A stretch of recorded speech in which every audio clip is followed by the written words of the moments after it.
Hello and welcome to the For Your Ears Only podcast. Today we are back in the studio, Jack and I, but we have a guest.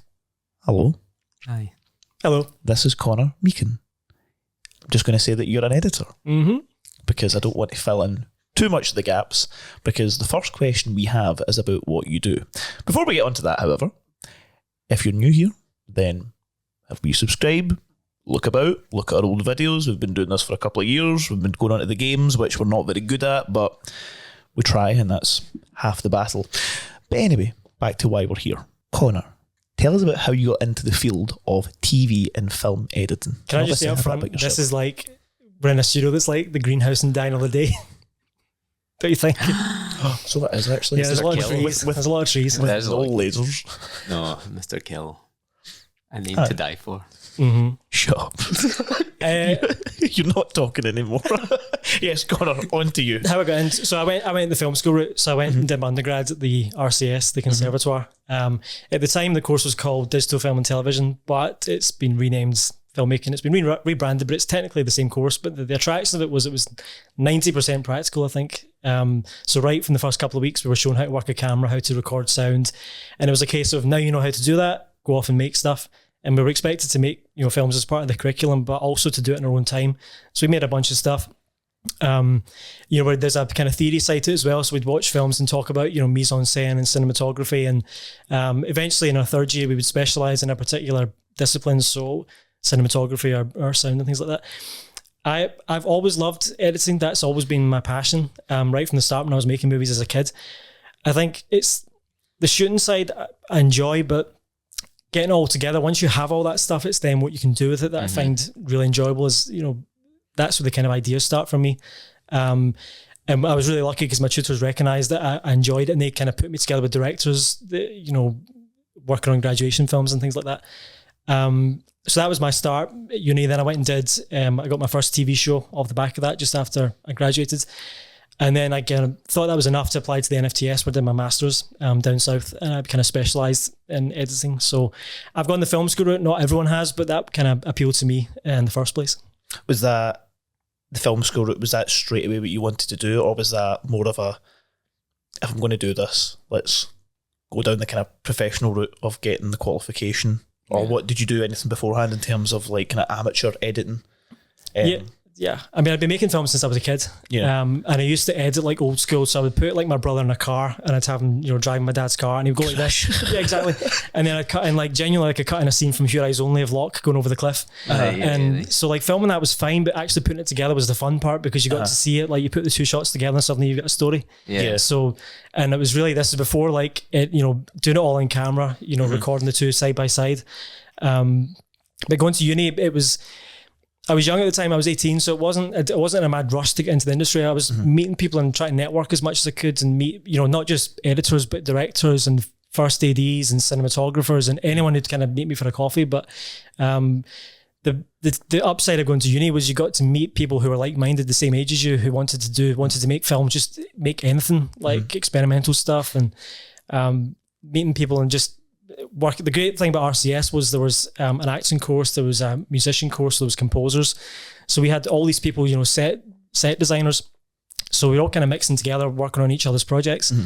And it was kind of, I saw it as like an investment. It's a 3-year course, so I'm investing in that. I'm not getting into the industry straight away, but I want to kind of equip myself with the skills that I need, that when I graduate, I'm kind of ready to go. And that was the ethos as well, because a lot of courses are, they spend a lot of the time on the theory. Maybe in the third year, that's when you start to make a film. But right from the start at RCS, they were really big into, making stuff. So is this like kind of bootstrapping it from the start? Learn how to get it wrong, learn how to make mistakes first, and then you come on to. I would say so. That's kind of the professional or the traditional route, is to go down to uni, and then you've got that sort of hotbed of creativity, all these people who are all just striving to grow together, and you've got a basic network there.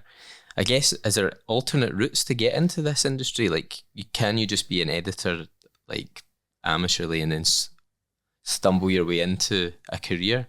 that'd be a hard without nepotism. Without nepotism. Yeah, exactly.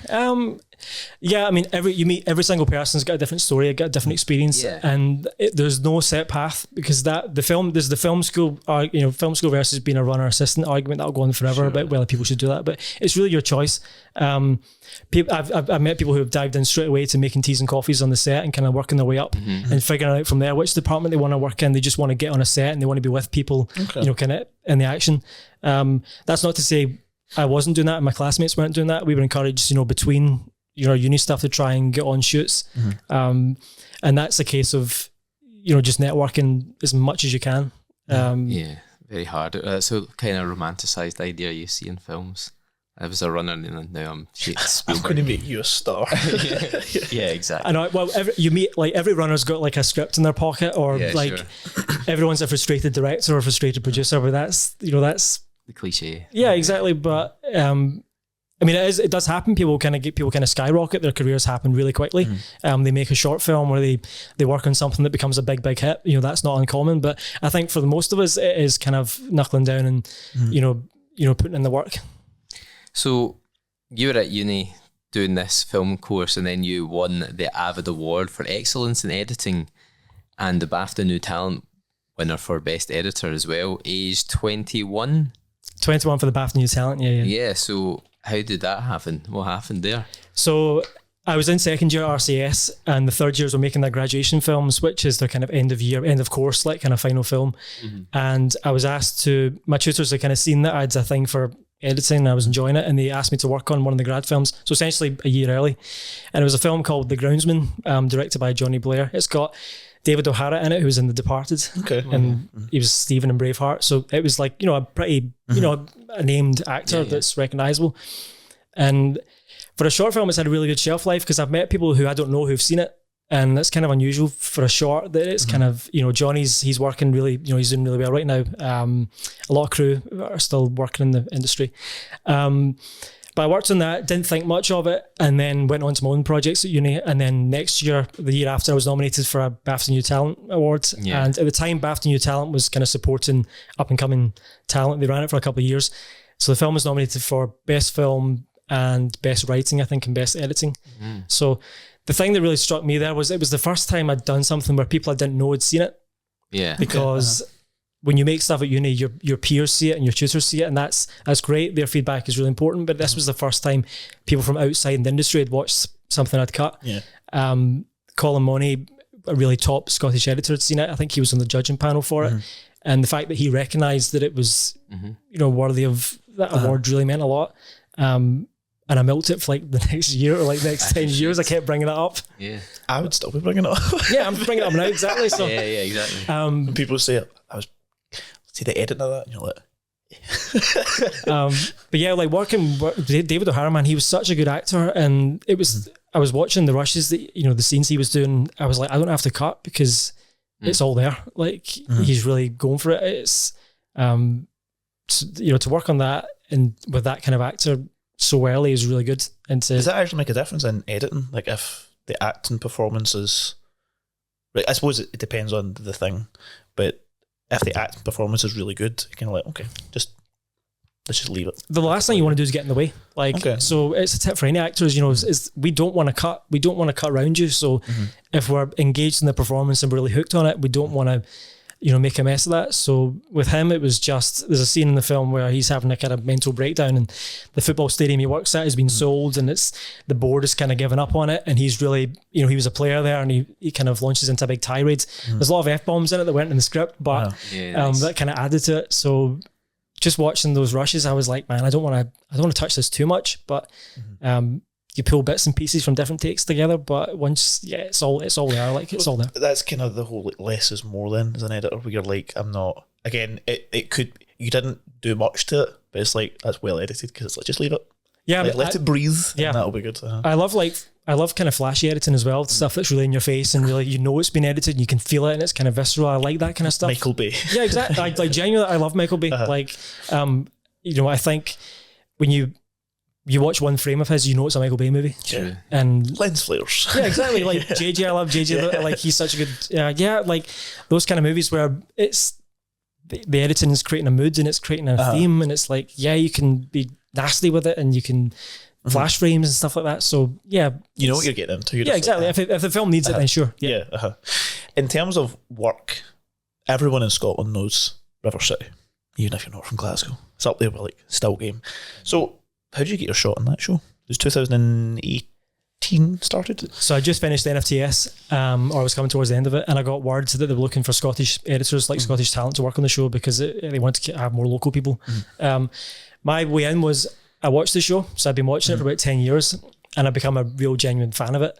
And so the production team ever got in touch with me, and they said, do you want to come up and have a chat? And I spoke to the exec producer, Kieran Hannigan, and he just said, right, what do you like about the show? What storylines do you enjoy? And I was saying, look, I know where the characters have been, what's been happening recently. I can jump in. I feel like I could jump in and give it a decent shot. So he, is one of the people that, there's people along my career that I can point to as being like, they gave me a shot, and he's one of them. Like, he said, right, okay, we'll give you, you can give it a go. So like within a couple of months, I was editing a block on it. But it's really intense. It's an intense show. It's really fast paced in terms of how quickly it's shot and how long we have to cut it together. But there's no better training ground for it. Genuinely, in Scotland, there's a lot of really good directors and producers and writers have come from it. So getting to learn so we edit maybe 10 to 12 scenes a day sometimes. All different kind of storylines, like really intense stuff, comedic stuff, slapstick, characters coming in, deaths, exits, ensemble scenes in the pub. So it's a really good, for me anyway, it's been a really good training ground to learn how to cut. How does that work in terms of, so River City, BBC, no adverts, 30 minutes exactly.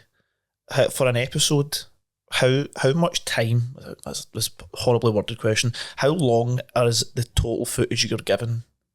Or does it work that way of saying, make this a 30-minute episode, cut this down and do it that way? How does that work? So normally it'll be shot over 2 weeks. So 10-day shoot. And then we cut it together in 4 days. So we do 4 half-hour episodes. So essentially we cut an episode a day. Each episode normally is about 28 minutes. So you want to have no more than maybe 34 minutes of material in your first cut, because then you can chop it down. You don't want to go over that too much, but they always shoot extra material just so that you have, like, you can cut it down to the really good stuff. That's not going to be like first pass. It's like go and then finesse again. Yeah. Okay, that's fine. Yep. I always just was in my head of shoot, and then it's like, here's 9 hours. Make it 30 minutes kind of thing. I mean, that's not uncommon. Like, especially in documentary, for example, you can get like a director might go off to another country and shoot 100 hours, like, and they come back and they've got, it has to be a 40-minute piece for The Guardian or something. It's like crazy. So a soap opera must be like a really intense, fast paced. Obviously, if you're doing one a day, that seems quite hard going, heavy going. That's probably not standard in films and TV shows. Yeah. But it's also like jumping off the deep end if you're just out of school, out of your masters, right into the hard part. Yeah. Yeah, for sure. My first week it was a wedding scene. So a wedding scene in soaps are always like every character's there. So there's a shot for every character. There's like the main storyline going on with the vows being renewed. Then there's a choir that's singing. So there's live action playback, and then there's like all these mini storylines going on within the scenes. So if you think about the coverage for that, there's a wide shot of the whole scene. There's like each actor gets an individual close up. There's the playback with the choir. So it goes on and on and on. The footage piles up, and I've got like maybe an hour to do it. And that was like my first week, and I was like, what the hell am I doing? Like, I have no idea how you do this, but you don't have to, you get taught just to get on with it and to trust your gut. And that's such an important thing as an editor, is your first impression watching stuff is really important. So just, you need to learn to trust your instincts, and knowing whether something's funny the first time, or you jump or you get emotional the first time, is to take a mental note of that and think, I want to use that. So I just kind of thought of there, like, how much scope do you have in terms of like cutting down dialogue, or is it the writer's job to write in a way that it doesn't take up too much time or doesn't steal a scene, or is it a bit you're like, this actually goes on a bit longer, let's just remove this bit? Yeah, we do have the first pass. So when the first edit we do is called the assembly, which is basically the script, so beginning, middle and end untouched, so we haven't cut anything yet. But it's when we watch it, usually we figure out, the director and I, what's working, what's not working, what we need to improve on, and that's where you start trimming things. And the best kind of ones are where, if it's a line but it's served better if it's an emotional, like if it's a reaction versus them saying the line, like that's the kind of stuff you want to keep. So that's just our natural part of the process. But there are times where it's very talky and you're like, instead of taking 5 minutes out, you're having to take 40 minutes out. So that can be tough. Yeah. Do you have a favourite part of the process working on the show? Is it that first assembly cut or chopping it so much? And what's the best part? I love I'm not a writer. I've always wanted to be a writer, but I just don't have the brain for it. I think like the blank page thing just kind of terrifies me, like where to even start. But with editing, you get hours of footage comes in. I can look at that and go, right, I've got something to work with.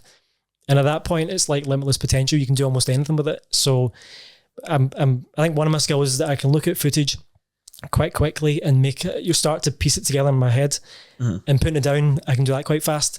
And then once it's down, you can start messing around with it and you can start having fun. The other parts, I mean, watching stuff in front of an audience is like the best high, because you cut stuff so that the audience jumps when you want them to, or they lean in when you want them to, or when they laugh when you want them to. And seeing something with an audience and they do that at the right points is just, it's like, that's why you do it. So I think, what's it like if, say, you're doing a documentary where you're getting 100 hours of footage? Do you have to physically sit and watch that 100 hours? That's a long process. You took a inhale, like, yeah. I've been there. Schedule. That's a lot, and especially if you're in a time limit and you need to get something done fast. Surely that can be a hindrance. Yeah, I mean, I've learned this. The secret is to watch it, because there's no shortcuts. You have to just, even if it means you need to sit for 4 days to watch like interviews of the same person, or like B-roll of a city street or something. But that's just, you have to, what you don't want is the director to say, haven't we got this shot? And you go, no, we don't. And they go, well, actually we shot that, and you didn't know that, you know, that you don't want to get caught out on that. So, but yeah, you just have to, and that's why your first impression counts so much, because if you watch it and then a couple of days later you go back to it and you've forgotten what you thought the first time, whether it was funny or whether it was romantic or interesting, you know. So yeah, I've been there before, where you have to just like work your way through it. And like I say, there's no shortcuts, but with documentary, there is no script. So there's no like, you know, you start here and you end here. It's like, you can do anything with it. So the documentary, in a way, kind of tell, if you start to cut it and start to piece it together, it'll start to tell you what it needs and what's interesting, what's working, what's not working. But that only comes with trial and error through that. Oh, you actually answered like 3 questions. Sorry. That's fine. It's because I'm used to working fast and he's getting like 10 at the same time. No, it was actually really good. It was well edited. It was pretty good. I think from what you've said over, there's a couple of bits you mentioned about wanting the audience to feel something, which is, I think it was like an editor, you're a storyteller. I could talk about my weekend. I could talk about my weekend from 9 a.m. through to 9 p.m. on the Sunday, and it's pretty boring. Or I could just tell the pretty good bits, and it's more of a kind of engaging story. And I think obviously you control the pacing, you control what the audience sees, what they feel, how they react with that. What if someone's watching this who is potentially thinking about getting into the industry at all, and maybe particularly editing? What kind of tips would you give them to maybe better prepare themselves for it, or skills to learn? I mean, there's so much you can do. It's the same with writers. They tell you, if you want to be a writer, write. It's the same with editing. Like just mess around. Take some footage, you know, from YouTube, or shoot something on your phone, or find a mate who's to take a script from a really established, well-written film and shoot a version of it and cut it together. So that way, you know, the script is good. So it's up to you to fuck it up.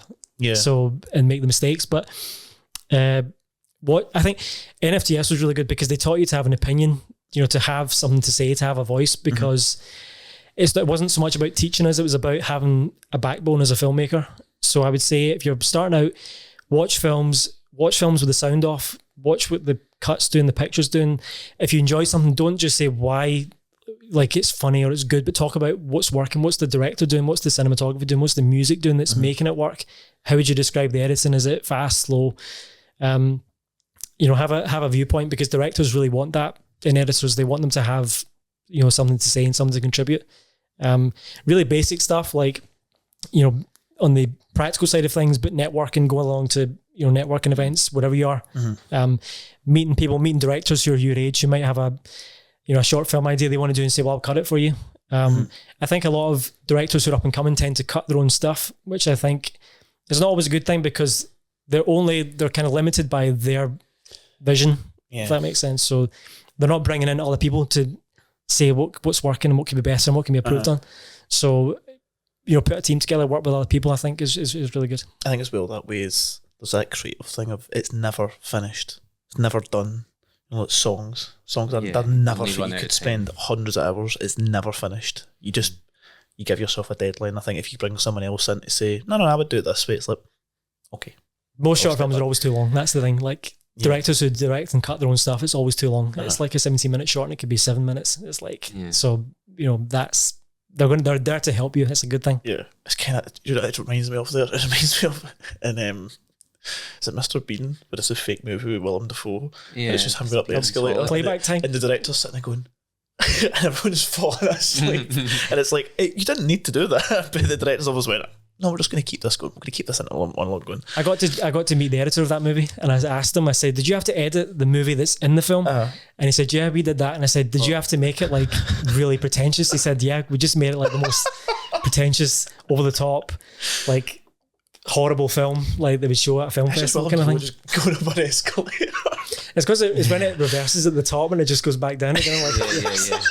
Yeah. And the dialogue is like, but people sit in cinemas and love that kind of stuff. I just don't get it. Yeah. But I think kind of on a kind of note there of, you mentioned about watching something with the sound off, which is quite a good thing, because then, like, you mentioned a jump scare. I hate jump scares, but you mentioned a jump scare. A jump scare would not be half as scary silent.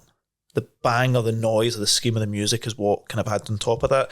Is anything you watch, don't need to name names, but is anything that you watch where you look at and you just go, not really feeling that, that could be better, I would have done this kind of thing? Is there anything you have? Do you watch things with an editor brain, or can you just sit back and watch? Can you just be the audience member?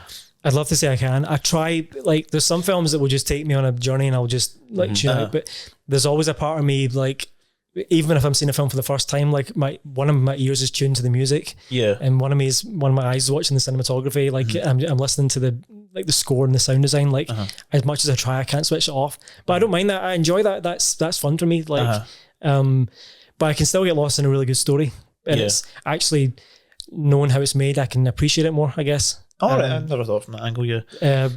Yeah, I mean, you watch stuff and you haven't done that, or that's too short, or that's why are they doing that. But as an editor, you know that there's probably been a reason for that. Like they didn't have that shot, or that camera cuts at that point, so they can't have any more of that kind of thing. So, yeah, I mean, I watch my own stuff usually and cringe and think, why the hell did I do that? And that doesn't make any sense. And like, and then you look at the awards on the wall and you go, oh no, it's like some of the stuff is like, yeah, I'll finish something. It takes me a long time to go back to it, like to look at it again. But yeah.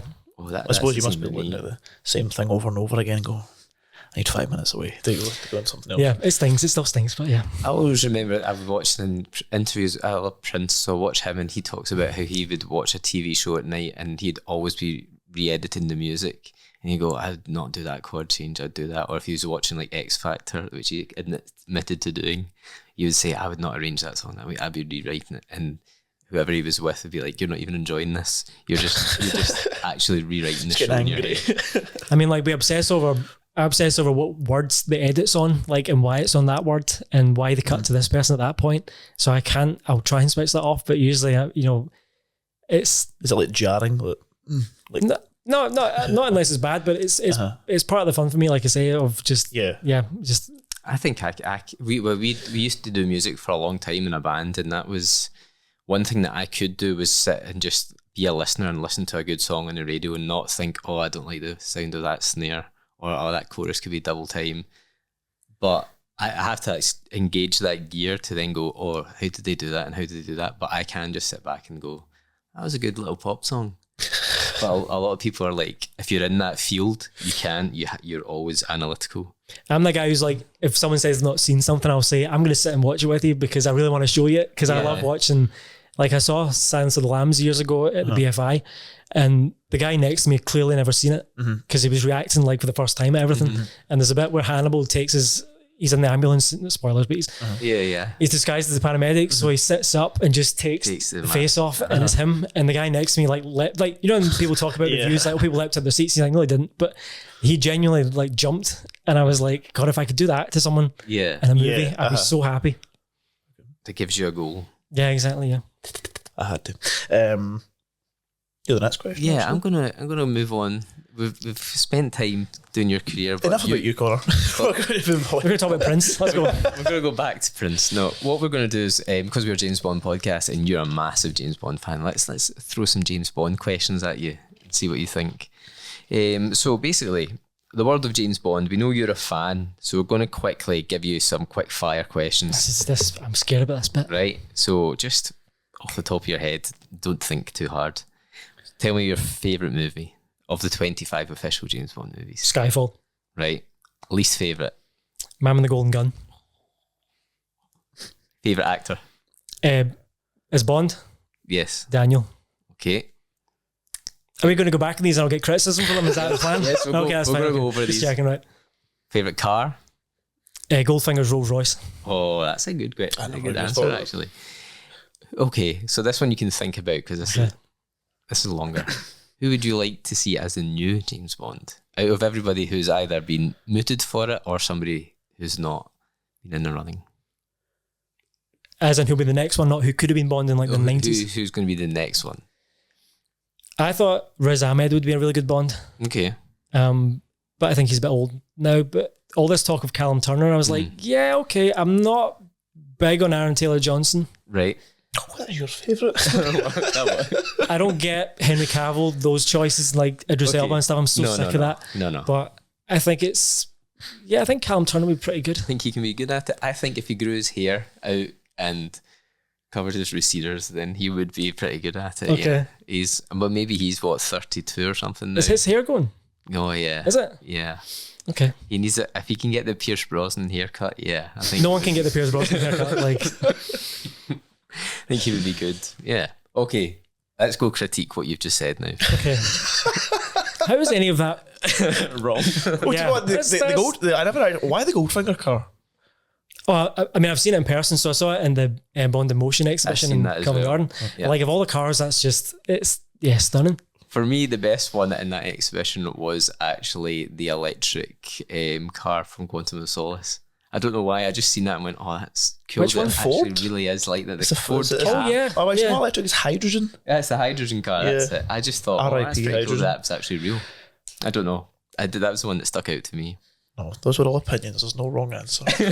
However, the man with the golden gun, though, when we rewatched that, I had a new respect. I thought that could be remade and like an actual really good, a modern take on that would be good. More like the world's most prolific assassin sends a death threat to a spy kind of thing. Plus an energy plot. Yes. Well, we get rid of the laser, I guess. Maybe I said it was basically like, no, I'm thinking of Goldfinger and License to Kill. No, View to Kill. Yeah, they're basically the same movie. Yeah. The thing is there more? Have I got more quick fire ones? No. That was it. I didn't want so many. The thing I love about Bond, right, is because like, so if you see Star Wars the first time you love it, right, you're probably going to love it every other time after that. And if you don't like it, the same thing. But the Bond is like your relationship with each film can change so often. Like, oh yeah. Last time I saw Golden Gun, or the time before that, I enjoyed it. But the most recent rewatch, I just wasn't keen on it. Was that you just as a viewer or as an editor? Though? No, like purely as an editor. Like, everyone in it is pissed off for no reason. But I'm not quite sure. Everyone's in a bad mood in that movie. Oh, do you know what's the worst bit of that movie from an editing standpoint? Boop. Why did they put that like penny whistle thing when the car flipped over? Right. Didn't need that at all. Can I say something like, I love that? Penny whistle. Yeah. Here we go. That was why. Do you know why? Because like, so Bond is always like undercutting the tension, right? Mm-hmm. So when he jumps off the train, he fixes his cufflinks, and he fixes his tie. So he takes like the most insane things and like makes them really casual. So putting like a slide whistle on the car makes sense, because if it had nothing on it, it would just be like Fast and Furious. I remember in a documentary they were saying we don't know why we did that, and it just stuck. It stayed in there. In the end, that was a one take stunt as well, because the guy was like, I'm not doing that. Oh again. yeah, I remember that because he went, "I'll do it once, never again." I suppose actually there's another editing point of when we had a debate about Moonraker, about Dolly's braces, and that's been heavily contested online. I was only told this in like the forums. The forums told me that she had braces, and I'm like, I've never ever thought that. But I always thought she did. I think she did have braces because my dad was like, no, but it was meant to be that she had braces because he's got metal teeth, she's got metal teeth, and that was it. But then was a connection, he was like, oh no, they got the braces because it made her look too young. I was like, all right, okay. That's new. My favorite edit, I think, in a Bond film is in Doctor No when the secretary gets shot through the window. There's like a jump cut that's like so extreme that it kills her. Like they've obviously taken out like 2 frames of something, but it's like if you watch it, she jumps. The film she just moves like a different position, and that kills her. But yeah, that's an odd one. When you watch that again, I'll do it next episode.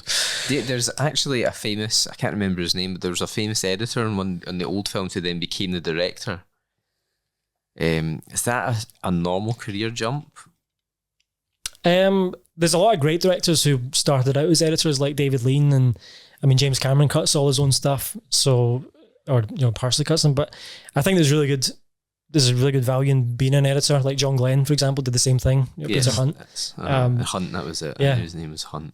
Because they learn, and it kind of reflects the way they shoot, because the way John Glenn shoots is he knows exactly what he needed for each scene, and there wasn't a lot of fat on the stuff that he got. So having an editor's brain is really good because you know what I need to piece all this together.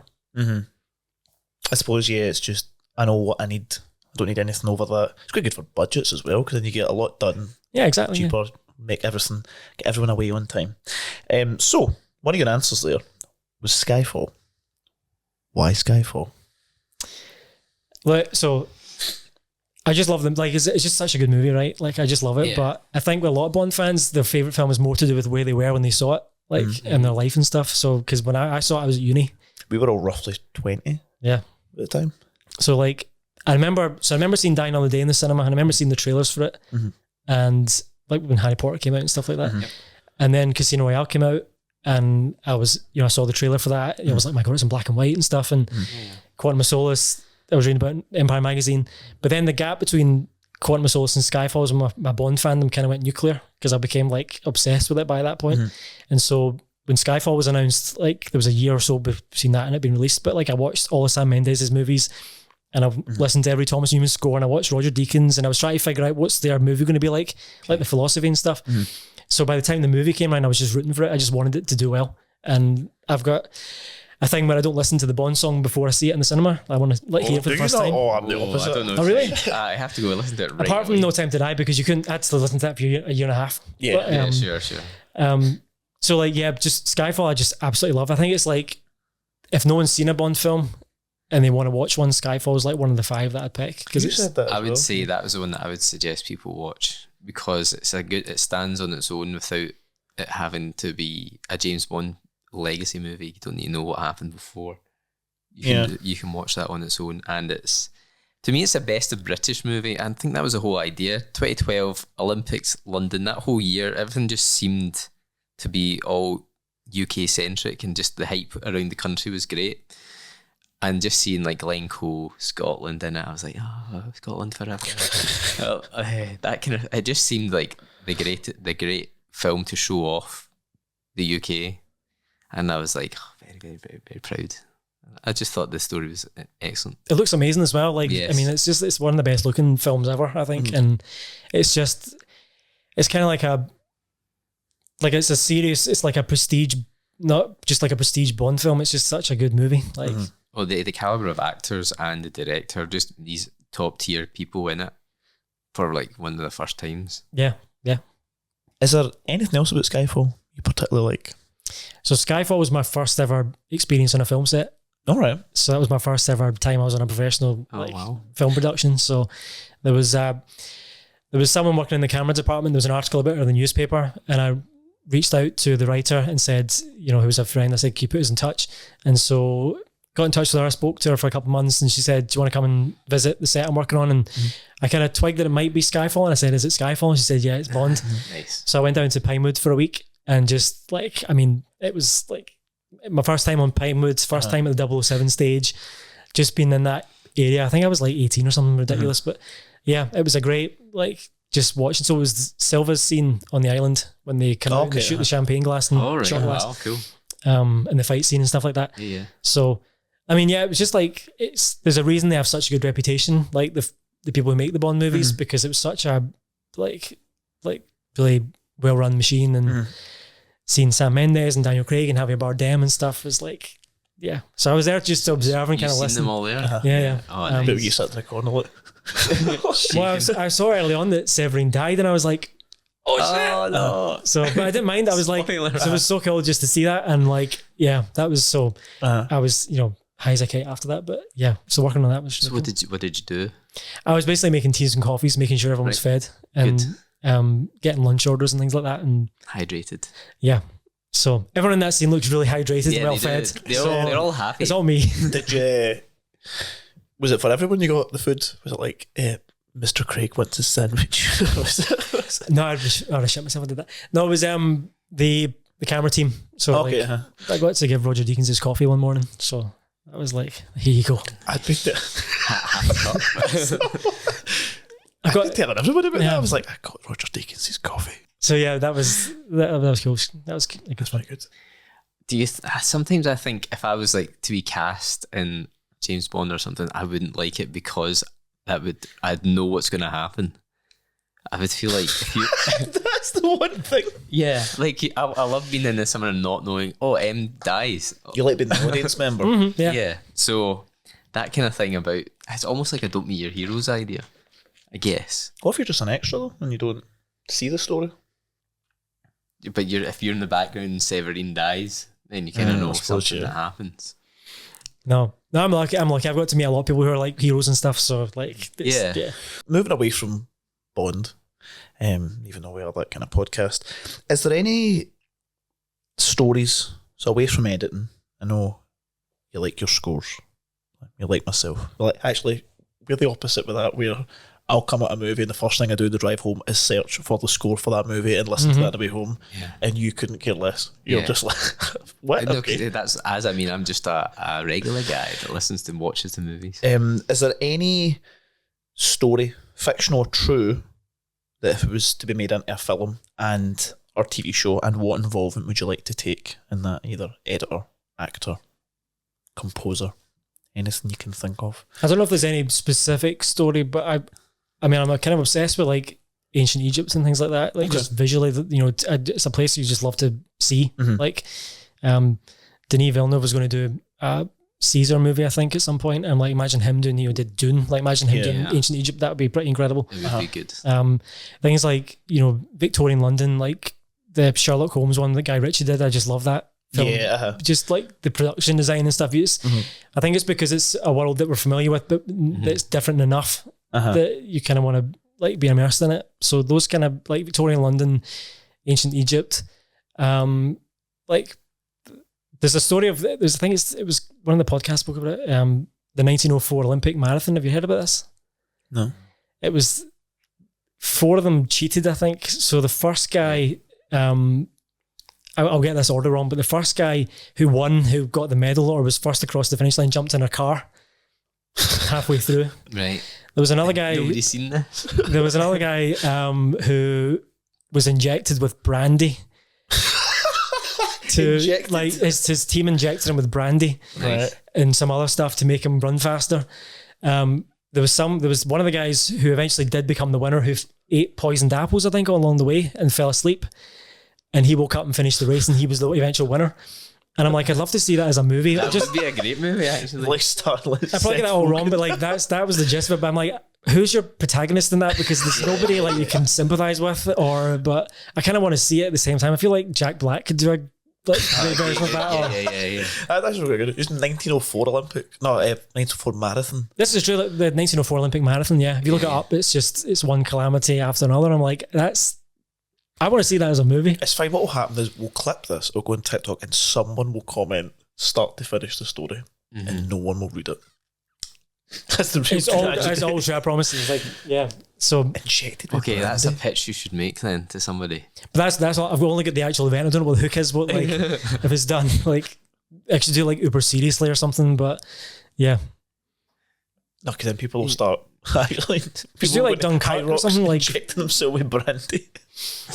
Yeah, so that's coming soon. So I'm looking forward to that one. Like, whoever's going to direct that, but Chris Nolan. As a musical, maybe. Yeah. Well, he could do it like just every perspective, like each race, like each runner. Like I think that'd be quite fun. Yeah, but it's all at the same time and backwards. Yeah. And Prince is doing the music for it. Yeah, posthumously. Yeah, I'm up for that. Yeah. So apart from that film that you'll be editing, yeah, sure. What are you working on? Can you tell us? I've just finished Casualty, and I'm going to be working on the final series of River City that's coming to an end. So, yeah, pressure's on to make it a good finale. It ends this year? Mm-hmm. Yeah. Oh, a big Scottish institution. Quite sad. It is quite sad. Stephen Purden's still in River City. Mm-hmm. This is his studio. I say his studio. He's upstairs. He's in a big place, but he's in here quite a lot of the time. Yeah. How is that going to work then, in terms of, like, is it going to be, I know some shows do like big hour and a half finishes coming over with that. Do you know how it ends? Are you given certain criteria if it needs to be this way, needs to go this way, everything needs to wrap up in a nice way? You're looking at me like you can't tell me. That's exactly it, yeah. No, I think they know what they're working towards, and it's gonna be really special. I think people are really fond of the show. Like the fans who watch it are really protective of the characters and stuff, and you know they deserve like a really good send off. So I think that's what they'll get for sure. Are you working on Casualty as a one-off episode thing, or you keep going? No, I've been down. There was last year I was working on it. So there was 2 episodes on that. So I had like sirens playing in my room for like the best part of like 6 weeks. So yeah, exactly. That's the theme, isn't it? Yeah, that's the theme. So yeah, that was really good fun because there was some really good action stuff in that, which I've always wanted to do. I love doing those kind of set pieces and things like that. So nice. It's good fun. That's good fun, that show. Do you as an editor, are you based, or are you on set as it's being filmed? Or are you like months after it, you get sent everything, then you do it in your little office? It depends on the production. So normally we start like a day after the first day of filming. Okay. So on the second day we edit the previous day's stuff and so on until it's things are shot out of sequence and for various reasons. But we, as it's been shot, we're putting it together. And like I say, at the end of that shooting period, we've got a first assembly of the film. Mm-hmm. People call it the first cut or the rough drafts or whatever, but it's basically the script, in the film in script form, and that's when you start working with it. But I've done jobs before, like during COVID, where I was entirely remote, so I was working with people I'd never met, like all on Zoom and things like that. Sure. So that was pretty common at the time. Most of the time it's either from home, like my edit suite in the house, or like in a post-production place with the sets nearby or whatever. So the director sometimes will come in and pop in and do a couple of hours work after a shoot day and things like that. What do you find easier, working remotely or working on set? I like a mix, yeah. It's good to have, because there's times where you can be left alone to work on stuff, and then there's other times where you want the director there with you to either show them something or say, look, here's why this might not work or this will work. And you get some directors who'll sit beside you the whole time and want to go through it, scene by scene with you. Others who are happy for you to crack on with it. So I kind of had a mix of both. Have you watched the studio on Apple TV? No, but I'd love to. Like, yeah, I've started watching it, and that's quite stereotypical. Like, obviously a very heightened version of like an LA studio lot where everything goes wrong and the directors are just shouting at everybody and all that kind of thing, and it's very funny. I always wonder if that's kind of near reality, because all the reviews from people in the industry are like, "Oh, this is exactly what it's like on a set." Is it all one shot, that show? It's a one camera thing, which is pretty. I noticed it, and a lot of the time I don't notice these things, but you always notice when it's just one camera following it all around for the first like 15 minutes, like a one shot wonder thing, which is something we've dabbled in before as well. But it's quite a cool show because it's comedic, and obviously not being in that world, you just think of the sort of those romantic ideas of what being in a film set is like.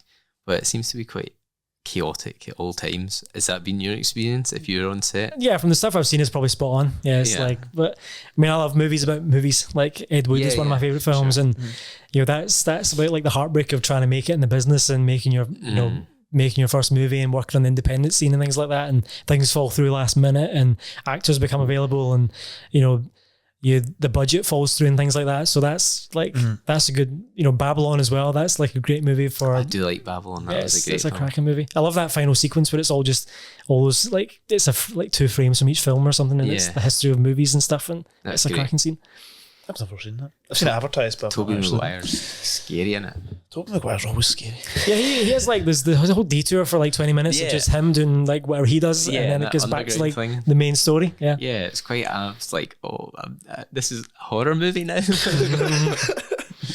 Probably something Tobey Maguire had written into his contract. I want the 20 minutes for me. Oh, I've had questions. I think you're out of questions. Well, thank you. You want to go back to talking about Golden Gun? I don't know. Kind of. How long we get? 2 hours left. No, I really appreciate you coming and taking this time with us, Conor. It was very educational. I learned a lot today. That was good. I hope the audience has learned a lot as well. And you'll be getting messages saying, "How do I do this? How do I fix that?" But no, really, really do appreciate you taking the time coming in, talking to us, explaining the world of editing. In terms of like a film, TV world, is there anyone you work with personally or know that would enjoy coming, speaking to us, or that you would like to hear more from, like today? I've got a friend called Louise who's she works in the sound department, post-production sound. She's just worked on Wuthering Heights and things like Bohemian Rhapsody and things like that. I was at film school with her, and she's like a superstar. I like the stuff she's working on. So she does a lot of this kind of stuff as well, so she's probably a good person to talk to. But yeah, I think it's great getting, you know, people from different career levels, directors, you know, writers, producers, getting them in, talking about people from the independent scene or people who are working in high-end TV or features. Like and even getting a couple in from different departments and kind of letting them talk about their creative process with each other. And yeah, I think that's that's a great idea. I think that's part of the reason why we wanted to do this and wanted to speak with yourself is, personally, I don't think there's enough out there about what happens to go into the background of a movie without seeing a movie about a movie, or looking at, like, one of my favourite things, again, this might be just a weird thing, is whenever I watched a DVD when they were sold DVDs, the first thing I would do, DVD out, special features in, and I would look at who did that. I was always obsessed with like prop making, set design. Like, for example, like Stranger Things, when the special features came out for that, and it was how they made the final scene, how they built the set, and I was like, I want to just see more of that. Like, we hear enough from actors. They just sit and they do talk shows and such, but to see how things are built in the background, yeah, I'm just always interested at that. The one thing I'd say about mine is that people assume, there's an assumption that editing's a technical job. It's about software and things like that. That's a part of it, but it's really not that. Like, it's like an art, really. There's no right or wrong answer. Yeah, that's why I get a kick of it. It's like kind of creative discipline. You know, it's people have this image of like you're hunched over a keyboard in the dark, and that is part of it. But you're also working with people a lot of the time. Like, I love film music. I'm not a composer. I'd love to be a composer, but it's getting to work with them and working with sound designers and visual effects. All these departments kind of come through the edit. I had a cracking tutor at film school who told me that, you know, editing's done.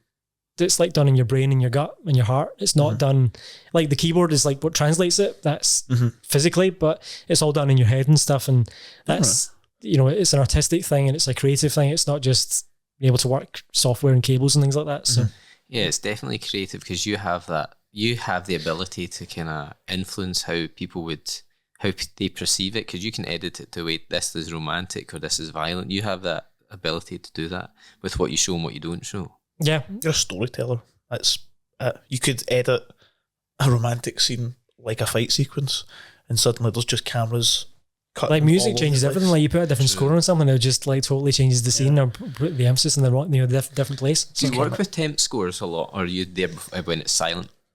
So we're kind of expected now. So once we do our picture cut, we'll do like a sound design pass and then a music pass. So we'll do kind of creating the world of the film with sound. So, you know, if it's a horror movie, you put stings and things like that in, or like some unnerving atmos, things like that. But like, so temp score, I love working with. So you try not to use it too much because it kind of creates, you're putting a finished piece of music on a scene that's not finished. Right. So it makes it, sometimes it kind of papers over the cracks a little bit. Sometimes you edit to that. Yeah. So, and as soon as that gets taken off, suddenly the rhythm's not working and things don't make sense. But like if a director says to me, you know that scene from Terminator 2, I can be like, yep, I know the one. And I can put the music, so that kind of stuff I just love, like that part of the process. So like getting it cut together, but then spending like 2 hours just making it, bring it to life and things like that. That's really good. I remember just when you were talking about the sound in it, I remember being an extra in like a dancing thing. Obviously there's no music, so just someone this side just clapped and dance. Trying, and I was like, this is so stupid. And then you see the final thing and there's music over the top and there's also like color grading and things. You're like, okay, it doesn't look as daft. It doesn't look as stupid. But yeah, that's quite good. I suppose you take your kind of clues from the music, but that's not what's going to be the music in the end. Yeah. But, 5 minutes left, and we'll just add this in just in case you can say no or not. But Quantum of Solace, that's got a very unique editing style, I think. What's going on there? It's very fast. So I really like Quantum, right? Right. And I think because if you watch it, so when they were released a couple of years ago, we saw them like every week. There was a new in the cinema. Yeah. If you watch Quantum right after Casino Royale, it's really good as a kind of companion piece. that's what I said. Right. It's like a B-side. Yeah, exactly. It's a continued thing story. And I think if you think about Bond's state of mind, right, he's out for revenge. He's out for, he's unhinged. You don't know what he's going to do next. He's angry. The editing kind of fits that. Like it's unpredictable and it's nasty and it's it's kind of short. Is it like a fit of rage almost? Yeah. There's some stuff like so the shaky cam thing, and there's some you're like 2 seconds long. You're like, what even was that? Yeah. But I think when you put it on its own, it's like, well, it's maybe a tire or something. But when you put it together, it kind of creates an impression, creates a mood. I like the intro scene with the car chase, and that's great, and it's fast paced, and you don't know what's going on. Your eyes are just adjusting as something else is happening, and I love all that. I feel like that continues a lot. It's also it's 90 minutes as well. It's a short really, film. really short. But then I think that's what lends to this is the part 2 of Casino Royale. It rounds off at the end when he comes out with the barrels thing. I think it should be that. I don't think it should be Quantum of Solace. I think it should be Casino Royale part 2. Part 2. Mm-hmm. The fight in the hotel, I'm always a bit like, that's maybe a bit much, because it's like there's shots of stuff I'm like, or the chase over the rooftops, I think there's like a frame of a tile or something, you're like, what was that for? Yeah. Oh, actually, dude, one that actually stands out in my head is when they chase on the rooftop, but when they run through the horse racing, and there's a bit where the woman gets shot and then they run away, and then 30 seconds later it's gone, it cuts back to the woman and a guy looking for an ambulance. Like, why do we need to see them again? Like, they're away. There was just a few. I know when we discussed this in the episode, there was problems, and there was the strike as well, and they had to do a lot on the fly, and you're like, okay, well, I don't think it's a bad movie. I think it's still really good. I still really enjoyed it. It's just, as you said, the editing bit is quite jarring. It's like someone like my dad is like, what's going on? Like, I can't see it. I don't know where we are anymore. I think, like, if you want to talk about editing, like Die Another Day is very kind of 2002, like the style of it. Well, that's what I was going to say. Is in Quantum Solace, was that editing of its time? Is that a I don't think so, because like the Bourne movies is very like, okay, I want these actors to learn the choreography, but I'm going to put the camera like half a metre from you and it's going to fly about the place, and that's just, I mean, it's kind of like early 2000s. Bourne was the thing at that time, so that's kind of aping that style a little bit. But so the guy who cut Skyfall and Casino Royale, Stuart Baer, is like one of my heroes. Like, just the way he edits is like, it's like, of course it would be cut that way, because that just seems like inevitable. But like the construction chase in Casino Royale, I think is just like a perfect sequence. Like, watch that with the sound off, like just the way the camera's moving, and like just the shot composition and the cuts between each thing, and it's you don't think like, where am I, or what's going on, or you're just totally in it, and it's all about Bond. And when he looks, the camera cuts, and when he looks back, all that kind of stuff. So you're totally with them through the whole. You're chasing them, and it's that iconic scene where it's the big wide shot of jumping crane down from crane to crane. That's pretty good. I've got a new appreciation for Quantum of Solace now.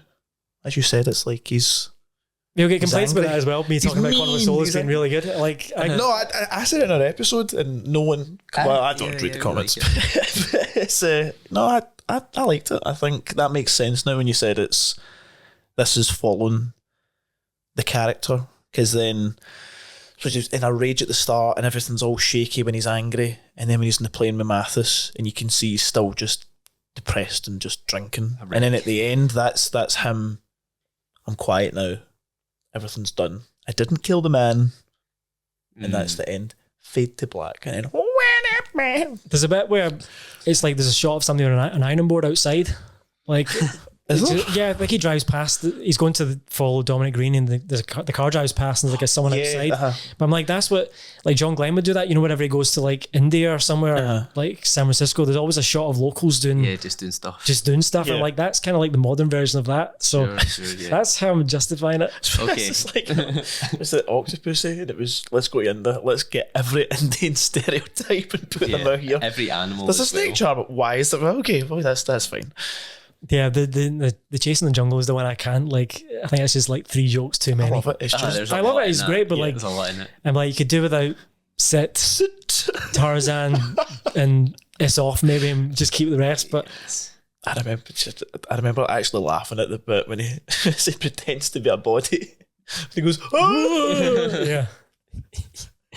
I love the Roger. We do it all the time. Like my partner and I, we just randomly go, oh, just like.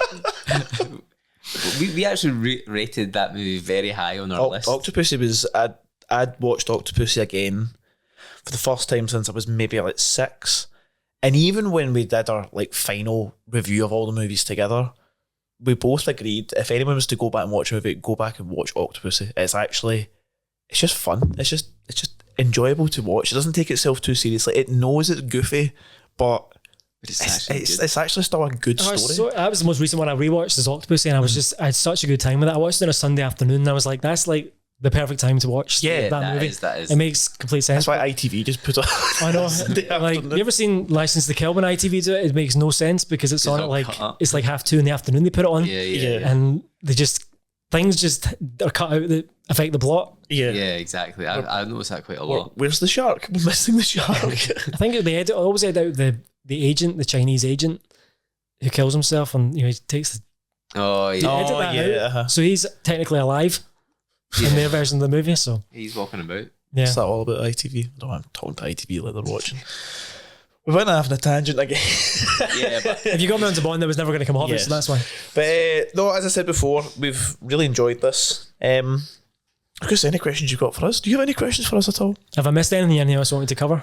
No, that was. We finished the questions like 50 minutes ago. We went off in tangents. To be honest, we had the questions and then you gave an answer, and we had other wee kind of questions to put up there. But no, I really enjoyed that. That was good. It was educational. I hope the audience have enjoyed it and learned something as well. If I was going to say people want to reach you, why would people reach you? To ask you hopefully more about employment. For a job, yeah. If people want to reach you, if employers want to reach you, how do they contact you? So my website is just conormeechan.com.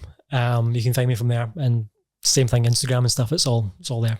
And I'm on X. The people on X anymore? Is that a thing? But no. I still say Reddit maybe, but I still say Twitter, and people kind of look at me. What do you call it? But you still say you tweet. I've never had Twitter. You wouldn't say you I don't even tweet anyway. I just. Oh, did you see this X I did the other day? Like, tweet. Yeah, did you see that tweet? Did you see that X? It sounds argumentative if you say X. You know, really like a filler. I don't know. I've never had Twitter. If anyone wants to talk to me about Golden Gun, they can have my number. Like we can talk about it over the phone. And yeah, okay. Just get out of the way. Well, that's for after the camera.